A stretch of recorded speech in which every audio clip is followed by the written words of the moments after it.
Hola a todos, bienvenidos a la lectura de la 81ª jornada de las Mil y Una Noches. Ella, Sherazade, dijo. Le entregó ella los dos deliciosos patos enteros, continente y contenido, y los tomó él y se fue por su camino. Y esto es definitivamente lo referente a él. En cuanto al esposo de la joven, no dejó de ser exacto de hora y llegó a su casa a mediodía acompañado de un amigo y llamó a la puerta y se levantó ella y fue a abrirles y les invitó a entrar y les recibió con cordialidad. Luego llamó aparte a su marido y le dijo: hemos matado los dos patos a la vez y resulta que no traes contigo más que a un hombre. Pues si todavía podrían venir 4 invitados más para hacer honor a mi cocina. Vamos, sal y ve enseguida a buscar otros 2 amigos tuyos o hasta 3 para comer los patos. Y el hombre salió dócilmente para hacer lo que ella le ordenaba. Entonces fue ella en busca del invitado y se presentó a él con el semblante demudado y le dijo con voz temblorosa de emoción: oh, ay de ti, estás perdido sin remedio, por Alá, que no debes tener hijos ni familia cuando así vas cabizbajo a una muerte segura. Y al oír esas palabras el invitado sintió que el terror le invadía y le penetraba profundamente en el corazón y preguntó: ¿qué ocurre pues? Oh mujer de bien, y qué terrible desgracia es la que me amenaza en tu casa. Y ella contestó: por Alá, ya no puedo guardar el secreto. Sabes pues que mi marido está quejoso de tu conducta para con él y te ha traído aquí solo con la intención de privarte de tus testículos y reducirte a la condición de eunuco castrado. Y cuando así te veas, quedes muerto o quedes vivo, serás objeto de compasión y lástima. Y añadió: mi marido ha ido a buscar a 2 amigos suyos para que le ayuden a castrarte. Al oír esa revelación de la joven, el invitado se levantó en aquella hora y en aquel momento, y de un salto salió a la calle y echó a correr. Y en el mismo momento entró el marido, acompañado entonces de 2 amigos, y la joven le recibió exclamando: ¿para qué meditan malos ratos? ¿Para qué meditan malos ratos? ¡Los patos, los patos! Y preguntó él: por Alá, ¿qué te pasa y a qué vienen esos arrebatos? ¿A qué vienen esos arrebatos? Allá dijo: para eso hice tan buenos patos. ¿Para qué? ¿Por qué meditan malos ratos? ¡Ay, desgraciada de mí! Los patos, los patos. Él preguntó: ¿por qué? ¿Qué les ocurre a los patos? Por Alá, cállate y no toques arrebato. Y dime qué le ocurre a los patos. Si no, te mato. Si no, te mato. Ella dijo: no seas pasguato, no seas pasguato. Échales un galgo a los patos, échales un galgo a los patos. Tu huésped se los llevó pensando que salían baratos y se escapó por la ventana hace un rato. Y añadió: hemos sido unos mentecatos. De nuevo, este tipo de, no solamente la repetición, sino la sonoridad, la rima constante, el juego de palabras, la versificación, me hace pensar que este texto es un relato probablemente español o europeo, no corresponde a ninguna de las formas anteriormente que hayamos visto, o de otra época. Al oír estas palabras de su esposa, el hombre salió a la calle a toda prisa y vio que su invitado corría a más no poder con la túnica entre los dientes y le gritó: por Alá sobre ti, vuelve y no te lo quitaré todo. Vuelve y por Alá que no te quitaré más que la mitad. Quería decir con eso, rey del tiempo, que no se quedaría más que con un pato y le dejaría el otro pato. Pero al oírle gritar de tal suerte, el fugitivo, convencido de que solo le llamaba para quitarle un compañón en vez de los 2, exclamó sin dejar de huir: ¿quitarme un compañón? No te relamas, güey. Corre detrás de mí si quieres arrancarme uno de mis compañones. Y tal es mi historia, oh rey lleno de gloria. Y al oír esta historia del carnicero, el rey por poco se desmaya de risa, tras de lo cual se encaró con el bufón y le preguntó: ¿le quitamos un compañón o le dejamos con los 2? Y dijo el bufón: dejémosle sus compañones, porque quitárselo sería poco, y a mí me tiene eso sin cuidado. Y el sultán dijo al hombre: retírate de nuestra vista. Y cuando el hombre se retiró hasta la fila de sus compañeros, se adelantó el cuarto fornicador, que suplicó al sultán le concediera el mismo favor con la misma condición, y cuando el sultán le dio su consentimiento, el cuarto fornicador, que era el clarinete mayor, el mismo que había pasado por el ángel Israfil, dijo: cuentan que en una ciudad entre las ciudades de Egipto había un hombre de edad ya muy avanzada que tenía un hijo púber, galán, holgazán y solapado, que no pensaba mañana y noche más que en hacer fructificar la herencia de su padre. No sé eso que tiene que ver con ser holgazán, pero bueno. Y el tal hombre de edad, padre del galán, tenía en su casa, a pesar de su mucha edad, una esposa de 15 años, que era bella a la perfección. Y el hijo no cesaba de rondar en torno a la esposa de su padre, con intención de enseñarle la verdadera resistencia de hierro y su diferencia de la cera blanda. Y el padre, que sabía que su hijo era un bergante de la peor especie, no sabía cómo arreglarse para poner a su esposa al abrigo de las añagazas del muchacho. y acabó por creer que la garantía más segura para él sería tomar una segunda esposa además de la primera, de modo que teniendo dos mujeres una al lado de la otra, se vigilasen una a otra y se precaviesen mutuamente contra las emboscadas del hijo. Y eligió una segunda esposa más hermosa y más joven todavía, que eligió una niña, y las albergó con la primera y cohabitó con cada una de ellas alternativamente. Y aquí que el enamoradizo joven, al comprender la estratagema de su padre, se dijo: está bien, por Alá, ahora me comeré un bocado doble. Pero le resultaba muy difícil realizar su proyecto porque el padre, cada vez que se veía obligado a salir, tenía la costumbre de decir a sus dos jóvenes esposas: guardaos bien contra las tentativas del bergante de mi hijo, porque es un libertino infame que me quita la vida y ya me ha forzado a divorciarme de 3 esposas anteriores a vosotras. Tened cuidado. Y las dos jóvenes contestaban: Walaí, si alguna vez intentara dirigirse a nosotros con el menor pretexto o nos dijera la menor palabra inconveniente, le azotaríamos la cara con nuestras babuchas.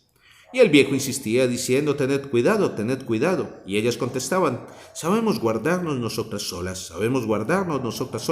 Y el bergante se decía: por Alá, ya veremos si me azotan las caras con las babuchas. Ya lo veremos. Un día, habiéndose agotado la provisión de trigo, el viejo dijo a su hijo: vamos al mercado de trigo para comprar un saco 2. Y salieron juntos, echando a andar el padre delante de su hijo, y las dos esposas subieron a la terraza de la casa para verlos partir.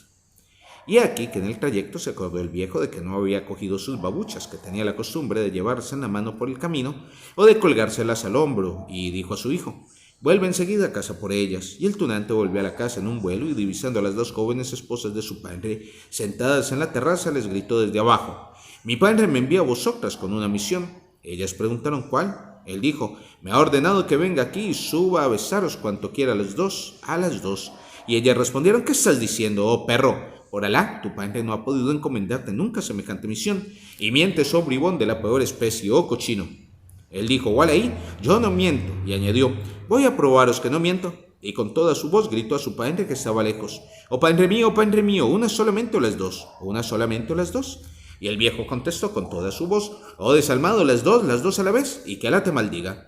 Claro es, oh mi señor sultán, que el viejo quería con ello significar a su hijo que le llevase las dos babuchas y no que besase a sus dos esposas. Al oír esta respuesta de su esposo, las dos jóvenes se dijeron una a otra: el tunante no ha mentido. Dejémosle pues hacer con nosotras lo que su padre le ha mandado que haga. Y así fue, oh mi señor sultán, como merced a aquella astucia de las babuchas, el bergante pudo subir a ver a las dos truchas y tener con ellas extraordinarias luchas. Tras de lo cual llevó a su padre las babuchas, y desde aquel momento las dos jóvenes quisieron besarle la boca en ocasiones muchas, diciéndole: escucha, y las pupilas del viejo no vieron nada porque estaban pachuchas. Y tal es mi historia, oh rey lleno de gloria. Cuando el rey hubo oído esta historia de su clarinete mayor, llegó al límite del júbilo y le concedió la indulgencia plenaria que pedía para sus testículos. Luego despidió a los 4 fornicadores diciéndoles: ante todo besad la mano de mi fiel servidor, a quien habéis engañado, y pedirle perdón. Y contestaron a ellos con el oído y la obediencia, y se reconciliaron con el bufón, y desde entonces vivieron en las mejores relaciones con él, y él hizo lo propio.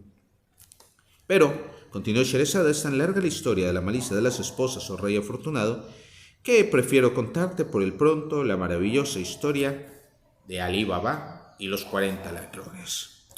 Este relato tampoco es canónico, es decir, no aparece en las historias originales, las historias orientales originales, que corresponden con las Mil y Una Noches, pero es uno de los que más, junto con Aladino, junto con Simbad, se reconoce como proveniente de las Mil y Una Noches, y, añado, es quizá la preferida de mi esposa.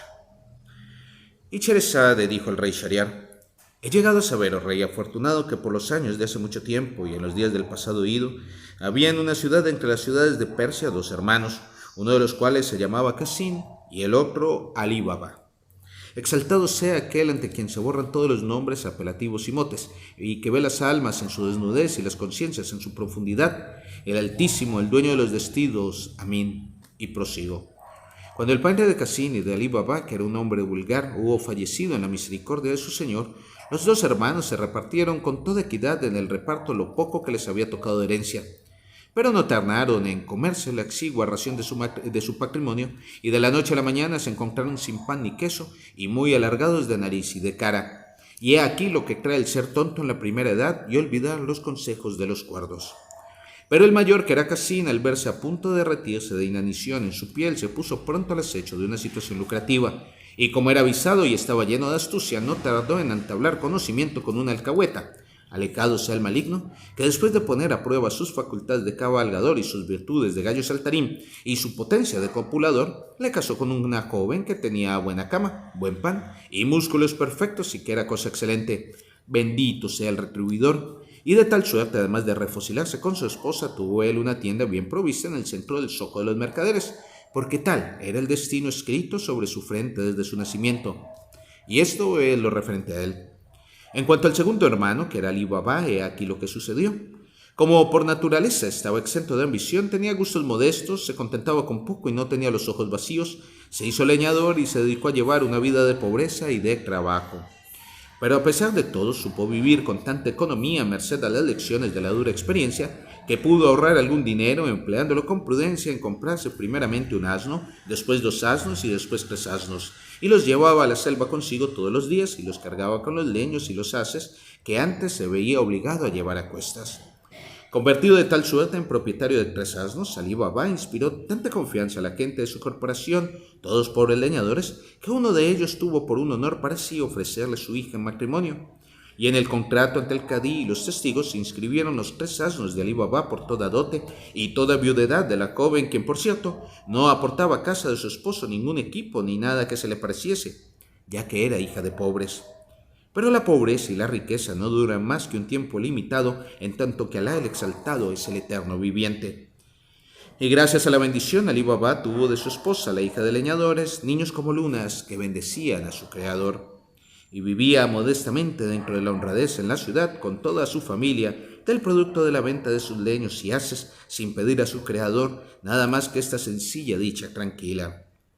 Un día entre los días, estando Ali Baba ocupado en cortar leña en una espesura virgen del hacha, mientras sus asnos se pavoneaban paciendo y regoldándose no lejos de allí, en espera de su carga habitual, se hizo sentir en el bosque para Ali Baba la fuerza del destino. Pero Ali Baba no podía sospecharlo, pues creía que desde hacía años seguía su curso, su destino. Fue primeramente en la lejanía un ruido sordo que se acercó con rapidez hasta poderse distinguir con el oído pegado al suelo como un galope multiplicado y creciente.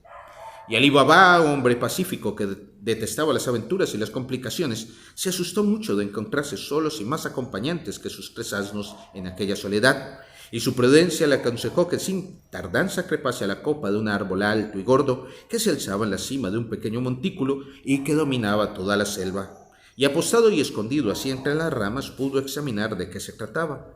Hizo bien, porque apenas se acomodó allí divisó una tropa de jinetes armados terriblemente que avanzaban a buen paso hacia el lado donde se encontraba él, y a juzgar por sus caras negras, por sus ojos de cobre nuevo y por sus barbas separadas ferozmente por en medio de 2 alas de cuervo de presa, no dudó de que fuesen bandoleros, ladrones, salteadores de caminos de la más detestable especie, en lo cual no se equivocaba Ali Baba. Cuando estuvieron muy cerca del montículo abrupto donde Ali Baba, invisible pero viendo, se había encaramado, echaron a pie a tierra una seña de su jefe, que era un gigante.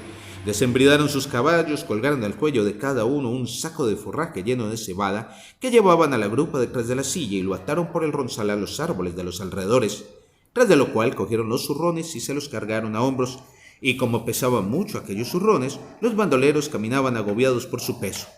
Y desfilaron todos en buen orden por debajo de Ali Baba, que los pudo contar fácilmente y observar que eran 40, ni uno más ni uno menos. En ese momento de su narración, Sherezade vio aparecer la mañana y se cayó discretamente, y yo discreto los invito a que me acompañéis en la lectura de la 852ª jornada de las 1001 noches. Muchas gracias.